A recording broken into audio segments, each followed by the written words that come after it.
अस्सलाम वालेकुम, welcome to एस्पेरेंस channel. आज की वीडियो में हम दो ऑर्गेनेल्स डिस्कस करेंगे, पेरोक्सिसोम एंड ग्लाइकोसोम, और हम डिफरेंस देखेंगे between the prokaryotic cell and eukaryotic cell.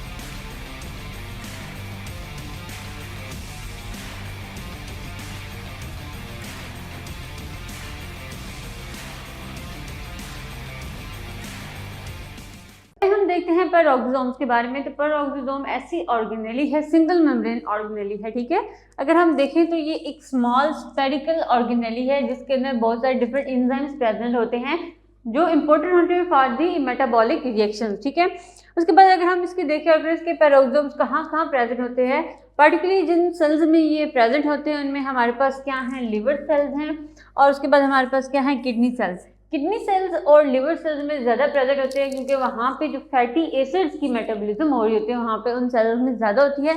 इस वजह से पर्टिकुलरली ये वैसे हर सेल टाइप में प्रेजेंट होते हैं, लेकिन अगर इनका नंबर देखें तो ये ज़्यादातर किडनी और या फिर हमारे लिवर सेल्स में प्रेजेंट होते हैं, जहाँ पे उन्होंने फैटी एसिड या फैटी एसिड्स को क्या करना होता है, कन्वर्ट करना होता है इनटू द शुगर्स। फंक्शंस अगर हम देखें तो सबसे पहले हम फंक्शन डिस्कस करेंगे ऑक्सीडेशन, ठीक है। पेरोक्सिसोम किस तरह से ऑक्सीडेशन में हेल्प करता है। तो यहाँ पे जो पेरोक्सिसोम्स हैं वो ऑक्सीडेशन किसकी कर रहे होते हैं, फैटी एसिड्स की, ठीक है।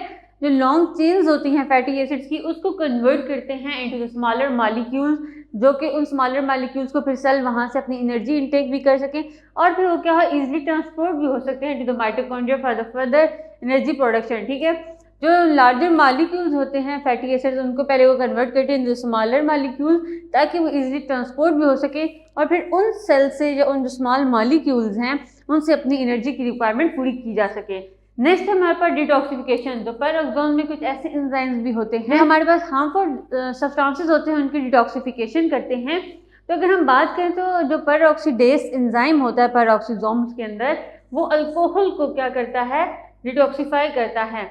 अल्कोहल को कन्वर्ट कर देता है हमारे पास H2O2, ठीक है, हाइड्रोजन पर ऑक्साइड। जब वो अल्कोहल को हाइड्रोजन पर ऑक्साइड में करता है तो ये H2O2 है, ये इटसेल्फ एक टॉक्सिक सब्सटेंस है, ठीक है।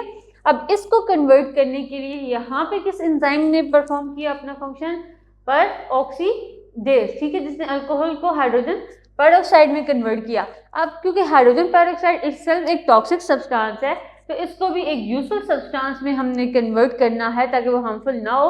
तो यहाँ पे एक एंजाइम होता है कैटालेस, ठीक है, इसको जो फर्दर कन्वर्ट करता है वाटर और फिर हमारे पास क्या होती है, एक ऑक्सीजन, ठीक है, इसको भी कन्वर्ट कर देता है वाटर एंड ऑक्सीजन में। तो ठीक है, तो यहाँ पे जो दो एंजाइम्स हमारे फंक्शन परफॉर्म कर रहे हैं, पेरोक्सीडेस एंड कैटालेस, ये कहाँ पे प्रेजेंट होते हैं, पेरोक्सिसोम ऑर्गेनेली में। थर्ड हमारे पास क्या है, बायोसिंथेसिस। बायोसिंथेसिस किसकी, पेरोक्सिसोम किस तरह से हेल्प कर रहा होता है बायोसिंथेसिस में, वो हमारे पास है सर्टेन लिपिड या फिर प्लाज्मोलेजेंस, ठीक है। इनकी फॉर्मेशन में जो है हमारे पेरोक्सिसोम फंक्शन परफॉर्म कर रहा होता है ताकि इनकी सिंथेसिस हो और यहाँ से एनर्जी की रिक्वायरमेंट्स पूरी हो। अगर हम एक और की बात करें तो हमारे पास फोटो रेस्पिरेशन है, ठीक है, उसका एक स्टेप है जो पेरोक्सिसोम्स में हो रहा था। वहाँ पे क्या होता है कि जो ग्लाइकोलेट है उसने कन्वर्ट करना होता है ग्लाइसिन में, ठीक है। ये वाला जो स्टेप है ये कहाँ पे हो रहा होता है, पेरोक्सिसोम में। और इसमें जो एंजाइम है जो रोल प्ले कर रहा होता है, जो ग्लाइकोलेट को ग्लाइसिन में कन्वर्ट कर रहा है, वो हमारे पास होता है ग्लाइकोलिक एसिड ऑक्सीडेस, ठीक है।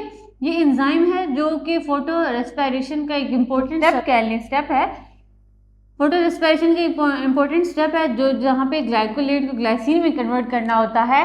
तो वो जो एंजाइम है वो कहाँ पे प्रेजेंट होता है, इसको कन्वर्ट करने वाला, पेरोक्सिसोम ऑर्गेनेली में। नेक्स्ट हमारे पास क्या है, ग्लाइकोसोम। अगर हम इनकी अक्रेंस की बात करें तो ये प्लांट्स और कुछ माइक्रो ऑर्गेनिजम्स में प्रेजेंट होते हैं, ठीक है। तो ये भी हमारे पास क्या है, मेम्ब्रेन बाउंडेड ऑर्गेनेली है। और ये ज़्यादातर अगर हम बात करें प्लांट सेल्स में तो उन सेल्स में ऑयल सीड में प्रेजेंट होते हैं, या उन सेल्स में बात कर लें प्रेजेंट होते हैं जो कि सीडलिंग में परफॉर्म कर रहे होते हैं या फिर स्टोर कर रहे होते हैं, ठीक है। सीड स्टोरेज में जिनका रोल प्ले होता है या फिर जर्मिनेशन में। तो उन सेल्स में जो ग्लाइकोसोम ऑर्गेनेलीज हैं वो प्रेजेंट होती हैं ज़्यादा। अब अगर हम इनके फंक्शन की बात करें कि जो ग्लाइकोसोम्स हैं वो किस तरह से फंक्शन परफॉर्म करते हैं, उनकी इंपॉर्टेंस क्यों है, तो पहला हमारे पास क्या है, ग्लाइकोक्सिलेट साइकिल।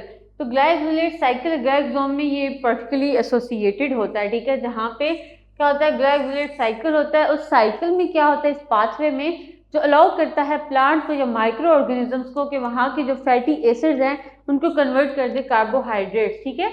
ये जो साइकिल होता है इसके थ्रू फैटी एसिड्स कन्वर्ट होते हैं कार्बोहाइड्रेट्स में, ठीक है। एक लार्जर मॉलिक्यूल को उसको स्मॉलर मॉलिक्यूल्स में कर दिया। यहाँ पे वो अगर सेल को जो एनर्जी की नीड है उसने अगर कार्बोहाइड्रेट की फॉर्म में लेनी है तो वो अपनी एनर्जी की रिक्वायरमेंट क्या करेगा, पूरी कर लेगा। सेकंड क्या है, सीड जर्मिनेशन। सीड जर्मिनेशन में ये अपना किस तरह से रोल प्ले है, तो ग्लाइकोसोम जो ज़्यादातर अगर हम देखें तो ये इंपॉर्टेंट होती है ड्यूरिंग सीड जर्मिनेशन, ठीक है।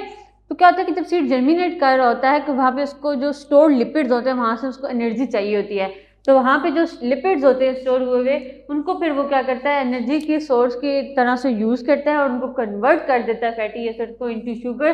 फिर वहाँ से जो सेल है अपनी एनर्जी की रिक्वायरमेंट पूरी कर लेता है।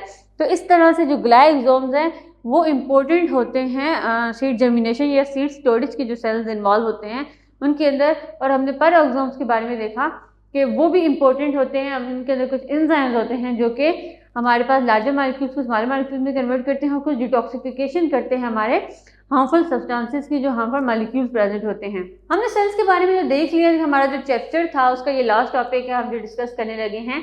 हमने डिफरेंट सेल स्ट्रक्चर्स देखी, सेल टेक्निक्स देखी और सेल के अंदर जो ऑर्गेनेल्स है सबके बारे में देखा। हमने सेल को देखा कि हम सेल को अगर हम क्लासीफाई करें तो सेल को हम दो में करते हैं, one is the prokaryotic cell and the other eukaryotic cell. जिस तरह की अब आप देख रहे हैं इनकी डायग्राम, इन दो में हमने डिफरेंस को डिस्कस करना है। अगर हम इनके डिफरेंस को देखें तो प्रोकैरियोटिक एक ग्रीक वर्ड से निकला है, तो इसका क्या मतलब है, pro means before and kernel, ठीक है, बिफोर कर्नल। और यूकैरियोटिक का देखें तो इट्स ट्रू और ए गुड कर्नल, तो जो कर्नल है इसका मतलब क्या होता है, न्यूक्लियस। तो अगर हम प्रोकैरियोटिक सेल की बात करें तो इसके अंदर ट्रू न्यूक्लियस प्रेजेंट नहीं होता, मतलब मेम्ब्रेन न्यूक्लियस के इर्द नहीं होती। अगर हम यूकैरियोटिक सेल की बात करें तो इसके अंदर एक membrane bounded true nucleus present होता है सेंटर में। तो प्रोकैरियोटिक सेल्स के अगर हम मेनली डिफरेंस की अगर स्टार्ट करें तो ये क्या है हमारे पास, यूकैरियोटिक हमारे पास, अगर हम प्रोकैरियोटिक की बात करें तो ये है हमारे पास यूनिसेलुलर ऑर्गेनिज्म। और यहाँ पे अगर हम यूकैरियोट्स की बात करें तो ये क्या है हमारे पास, मल्टीसेलुलर, ठीक है।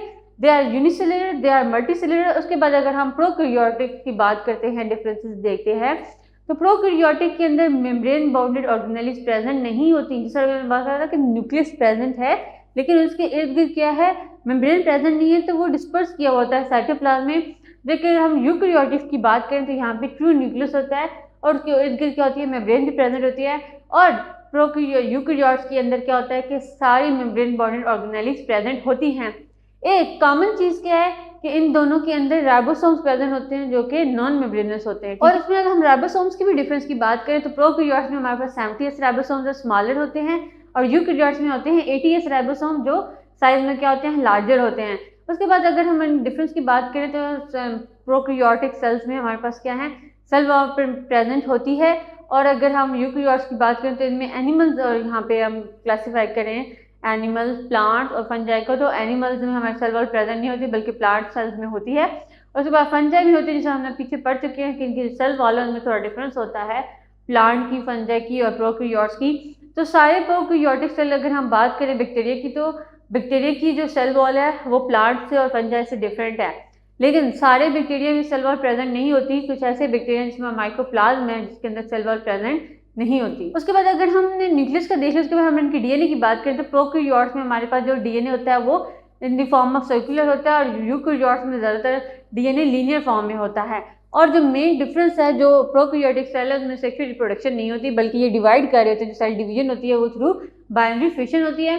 जबकि प्रोकैरियोट्स में जो सेल डिवीजन होती है through the process of mitosis and meiosis. तो ये थे कुछ common differences between the prokaryotic cell and eukaryotic cell. इसी से हमारा जो फर्स्ट चैप्टर है सेल स्ट्रक्चर एंड फंक्शन वो हमारा एंड होता है यहाँ पे। नेक्स्ट वीडियो में हम इसकी जो एक्सरसाइज और शॉर्ट क्वेश्चन है उनको डिस्कस करेंगे। आपको हमारे चैप्टर के जो बाकी सारे लेक्चर्स हैं उनका लिंक आपको डिस्क्रिप्शन बॉक्स में मिल जाएगा। आप हमें फेसबुक के पेज पे फॉलो भी कर सकते हैं और व्हाट्सएप का ग्रुप भी ज्वाइन कर सकते हैं जिसका नंबर भी आपको डिस्क्रिप्शन बॉक्स में दे दिया जाएगा।